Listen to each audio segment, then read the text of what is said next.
તમે સાળંગપુર હનુમાન આવવાનો પ્રોગ્રામ કરો ત્યારે એક ગણપતિપુરા ગણેશજીનું મંદિર અને સાળંગપુર હનુમાન જતાની વચ્ચે આપણી ઐતિહાસિક ધરોહર લોથલ આવે છે. લોથલની અંદર હડપ્પન સંસ્કૃતિના અવશેષો અહીંયા ઘણા બધા છે. તમે સામે જોઈ શકો છો, એ લોકોના ઘર છે, ગોડાઉન છે, એ લોકોનું કબ્રસ્તાન અંદર બનાવેલું છે અને એક આખો રહેણાંક વિસ્તાર છે. આ બાજુ પાછળ તમે જોશો તો તમે અહીંયા લોથલનું એક બંદર છે. બંદર તમને બતાવું જરા, આવો તમે લોકો. આ બંદરની અંદર એવું છે કે અત્યારે અહીંયા જે પાણી આવે છે વચ્ચે એક દિવાલ કરેલી છે.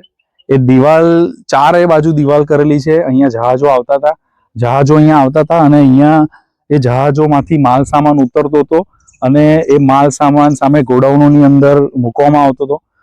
બહુ જ સારી અને પૌરાણિક જગ્યા છે. જો સાળંગપુર હનુમાન મંદિરના દર્શન કરવા આવતા હોય તો અચૂક આ સ્થળની મુલાકાત કરવાની. એકદમ શાંત વિસ્તાર, ખૂબ જ ચોખ્ખું પાણી અને અંદર તમે જોઈ શકો છો નીચે દિવાલ છે. તમને દિવાલ દેખાશે અહીંયા નીચે.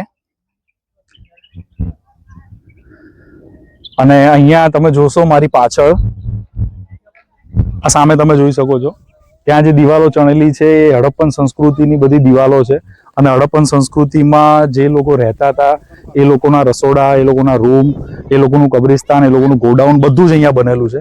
એટલે અચૂક આ સ્થળની મુલાકાત લેવા જેવી છે. આર્કિયોલોજીકલ સાઇટ છે અને આપણા ગુજરાતની ધરોહર છે આ. Thank you.